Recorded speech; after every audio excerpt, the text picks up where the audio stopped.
దేవో న భూతో న భవిష్యతి వెంకటాద్రి సమం స్థానో బ్రహ్మాండే నాస్తి కించన వెంకటేశ సమో దేవో న భూతో న భవిష్యతి న భూతో న భవిష్యతి. నమో వెంకటేశాయ. ప్రపంచం లోపల అంబాడు ఒకవేళ దీన్ని అతిక్రమించి కనుక చేస్తే వాళ్ళకి సూది మనం మోపినంత భూమి కూడా లభించదు అన్నాడు. ఈ యొక్క హిందువే మతం మార్చుకునే క్రిస్టియనో ముస్లిమో అయితే ఈ మట్టి దిబ్బల కొరకు తన ప్రాణాన్ని ఎందుకు ఇస్తాడు? ఈ మట్టి దిబ్బలు కాక తనకు మదీనానో జెరూసలేమో పవిత్ర భూమి అవుతుంది. కాబట్టి హిందూ ధర్మాన్ని, దేవాలయాల్ని, సంస్కృతిని, సాంప్రదాయాన్ని రక్షించాల్సిన బాధ్యత మన పైనే ఉందన్నాడు స్వతంత్ర వీర సావర్కర్.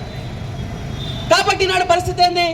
ఈ యొక్క లడ్డు అపవిత్రం చేసినటువంటి దోషుల్ని వెంటనే శిక్షించాలని విశ్వ హిందూ పరిషత్ ద్వారా మనం కోరుతా ఉన్నాం. అంతేకాదు తిరుమల తిరుపతి దేవస్థానం లోపల వెంగమాంబ అన్నదాన సత్రం ఉంటుంది. ఈ మధ్యకాలంలో ఎవరైనా తిరుపతి దర్శనం చేస్తే కనుక్కోండి, నాకు తెలిసి అటువంటి అన్న ప్రసాదము ఇంతకుముందు ఎప్పుడు కూడా చూసి ఉండము. ఇంతకుముందు ఆ పోటు నుండి వచ్చే లడ్డు వాసన చూస్తుంటే 2-3 కిలోమీటర్ల వైపు కూడా నెయ్యి వాసన వచ్చేది.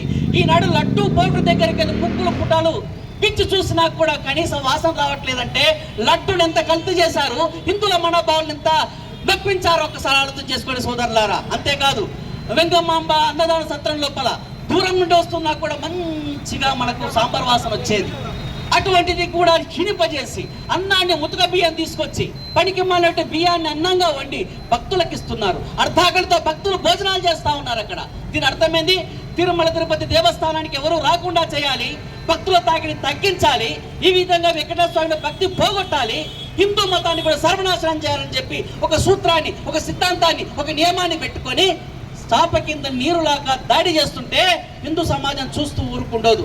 అందుకొరకే ఈనాడు విశ్వ హిందూ పరిషత్ ఆధ్వర్యంలో కూడా లడ్డూను కల్తీ చేసిన దోషుల్ని వెంటనే శిక్షించాలి. అంతేకాదు మన దేవాలయాల్లో అన్నమత ప్రచారం చేసినట్టు ఉద్యోగులను వెంటనే తొలగించాలి. మన వాడైతేనే మన గురించి మాట్లాడతాడండి. మన ఇంట్లో 5 ఉంటాము, మన వాడు కాకుండా, మన కొడుకు కాకుండా, మన కూతురు కాకుండా 3వ వ్యక్తి లోనికి వచ్చాడు అనుకోండి, మన కుటుంబం గురించి వాడెందుకు మాట్లాడతాడు? మన కుటుంబ సభ్యుల గురించి వాడెందుకు మాట్లాడతాడు? కాబట్టి దేవాలయంలో ఉద్యోగం చేయాలంటే అది హిందువై ఉండాల్సిందే. అన్ని మతస్థులకు ఎట్టి పరిస్థితుల్లో ఉద్యోగాలు ఇవ్వకూడదు. ఇక ముందు ఉంటే వాడిని వేరే డిపార్ట్మెంట్కు ట్రాన్స్ఫర్ చేయండి, మీకు అధికారాలు ఉన్నాయి కదా.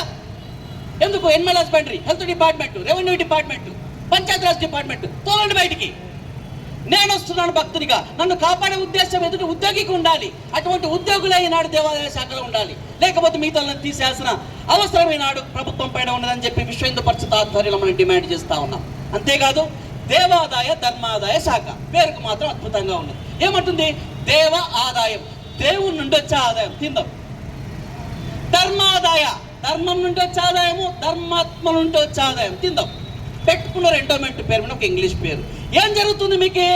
తిరుమల తిరుపతి దేవస్థానంలో కూడా రోజువారీగా శనివారమో ఆదివారమో రోజువారీగా హుండీని తీసుకుపోయి అక్కడ పెద్ద హుండీలేస్తే రోజువారీగా 3 కోట్లు 4 కోట్లు జమ అయితే దాని నుండి నువ్వు చేస్తున్న పని ఏంది? నువ్వు చేయాల్సిన పని ఏంది?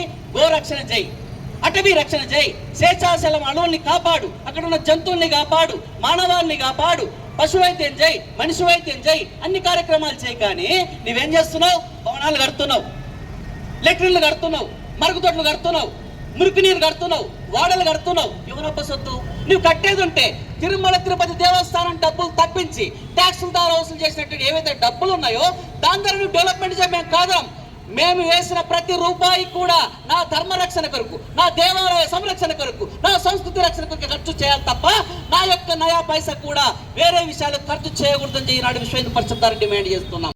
పీఠమైనటువంటి పీఠాధిపతులతో కూడుకునే ఒక కమిటీని ఏర్పాటు చేసి ఆ యొక్క ఆలయ రక్షణ వాళ్ళే చేయాలి. ఇది ఇప్పటిగా సంస్కృతి. దేవాలయాలు కట్టించినటువంటి రాజులే చెప్పారు. ఏం చెప్పారు?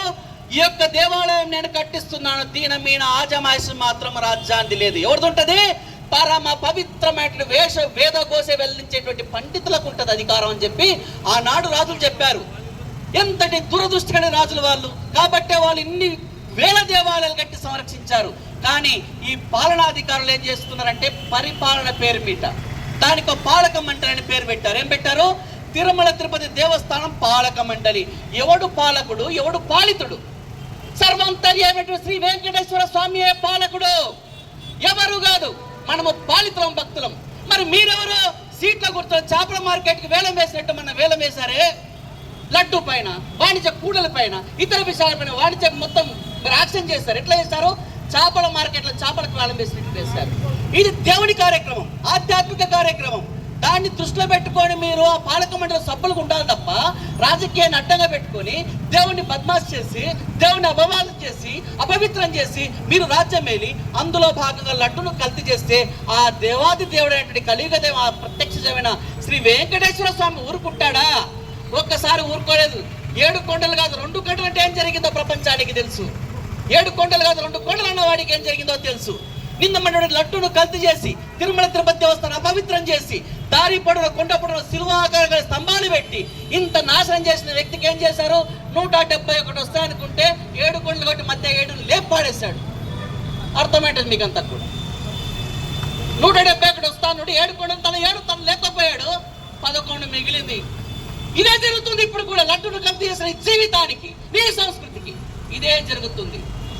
పూర్వము రామచంద్ర మహారాజుల పాపము కైక కోరిన కోరికకి వనవాసం చేయాలని చెప్పి రాముని కోరుతుంది కైక. వెళ్ళిపోతా ఉంటే సకల రాజ్య ప్రజలందరూ కూడా, ఆడ మగ పిల్లలు పెద్దలు ముసలందరూ కూడా రాముడి వెంట వెళ్తా ఉంటారు. కొద్ది దూరం వెళ్ళిన తర్వాత అందరూ కూడా రామా మేము సెలవు తీసుకుంటాం రామా. సరే, ఆడవాళ్ళందరూ కూడా ఉత్తర దిక్కుకి వెళ్ళి అయోధ్య చేరుకోండి, మగవాళ్ళందరూ కూడా దక్షిణ దిక్కుకి వెళ్ళి అయోధ్యకు చేరుకోండి. అందరూ వెళ్ళిపోయారు, కొంతమంది మిగిలారు. ఇక్కడ రామా మరి వాళ్ళైతే అక్కడ వెళ్ళారు, వీళ్ళైతే ఇక్కడ వెళ్ళారు, మరి మా పరిస్థితి ఏంటి అని ఒక వర్గం అడిగింది. ఆయన అన్నాడు కదా, కలియుగం లోపల నా ధర్మాన్ని నా సంస్కృతిని వ్యతిరేకించే వాళ్ళుగా, అపవిత్రం చేసే వాళ్ళుగా మీరు మిగులుదురుగాక అని చెప్పి శాపం పెట్టిపోయాడు. ఈనాడు అక్కడ ఇక్కడ కానీ వీళ్ళే ఈనాడు రాజ్యం వెళ్తున్నారు పాలక మండలి రూపంలో. కాబట్టి దేవాలయాలన్నీ అపవిత్రం అవుతా ఉన్నాయి. ఎందుకు చెప్తున్నా అంటే పేరు ఒకటి ఉంటుంది, గొంతులు ఒకటి ఉంటుంది, చేతులు ఇంకొకటి ఉంటుంది. మన లక్ష్యం అది కాదు. పేరు సుధాకరే, చేతుల భగవద్గీత ఉండాల్సిందే, గొంతులో ఓంకారం ఉండాల్సిందే, పలుకు కూడా ఓంకారమే ఉండాల్సిందే. అంతేగాని పేరు ఒకటి, మెడలు ఒకటి, చేతులు ఒకటి, చేష్టలు ఒకటి ఉన్నాయంటే మన హిందూ ధర్మం నాశనం అవుతుంది. కాబట్టి దీన్ని రక్షించుకోవాల్సిన బాధ్యత ఈనాడు హిందూ సమాజం పైన ఉంది. కాబట్టి మనం గట్టిగా కోరుతా ఉన్నాం ఏమని, హిందూ ధర్మ రక్షణ కొరకు మనం ఉన్నాము. హిందూ దేవాలయాల కొరకు ఖచ్చితంగా ఎండోమెంట్ బోర్డును రద్దు చేయాల్సిందే. అన్య మత ఉద్యోగుల్ని వెంటనే కూడా తీసివేయాల్సిందే. దేవాలయ ధర్మాదాయ భూములన్నీ కూడా ఈ చట్టం లోపల పరిధిలోకి తీసుకురావాల్సిందే. అక్కడి నుండి వచ్చే ఆదాయాన్ని కూడా హిందూ ధార్మిక కొరకు, అభివృద్ధి కొరకు, ఇతర దేవాలయాల అభివృద్ధి కొరకు కేటాయించాల్సిందే. ఎక్కడైతే అన్యాక్రాంతమైనటువంటి దేవాదాయ భూముల్ని తిరిగి కైవసం చేసుకుని అప్పగించాల్సిందే. కావున ఇక ముందు హెచ్చరిస్తున్నాం, ఏ దేవాలయమైనా సరే, చిన్న గుడి అయిన నుండి బ్రహ్మాండమైనటువంటి గుడుల వరకు కూడా హిందువుగా ఉండేందుకు కాపాడుతాడు. కాబట్టి బిఏ హిందూ ఉండాల్సినందుకు స్వామి వివేకానంద అంటే హిందువుగా జీవించు, హిందువుగా మరణించు అంటాడు ఆయన. అంతే. కాబట్టి మనం ఉంటాం, ఇక్కడే ఉంటాం. మన యొక్క లక్ష్య సాధన సంఘటితంగా హిందూ ధర్మాన్ని, హిందూ ధార్మిక విధానాల్ని, హిందూ దేవాలయాల్ని, హిందూ గ్రంథాల్ని, హిందూ సంస్కృతిని అందరినీ పవిత్రం కాపాడాల్సిన బాధ్యత ఈనాడు యువతరం పైన ఉన్నది. కావున మాన్యులారా, ఒక్క తిరుమల తిరుపతి దేవస్థానాలు అంటే పవిత్రం కాలేదు. దేశంలో చాలా దేవాలయాల లోపల అపవిత్రత జరుగుతూ ఉన్నది. దీన్ని విశ్వ హిందూ పరిషత్ ఆధ్వర్యంలో మనం వ్యతిరేకించబోతున్నాం, దీన్ని ప్రతిఘటించబోతున్నాం. కావున ఏకమవుదాం, మన అస్తిత్వాన్ని మనం నిలుపుకుందాం. కాబట్టి ఈరోజు మొత్తము తెలంగాణ, ఆంధ్రప్రదేశ్ వ్యాప్తంగా విశ్వ హిందూ పరిషత్ చేపట్టిన నిరసన కార్యక్రమం వచ్చినటువంటి అందరికీ కూడా మేము సర్వదా శాస్త్ర ధన్యవాదాలు తెలియజేసుకుంటూ నమో వెంకటేశాయ.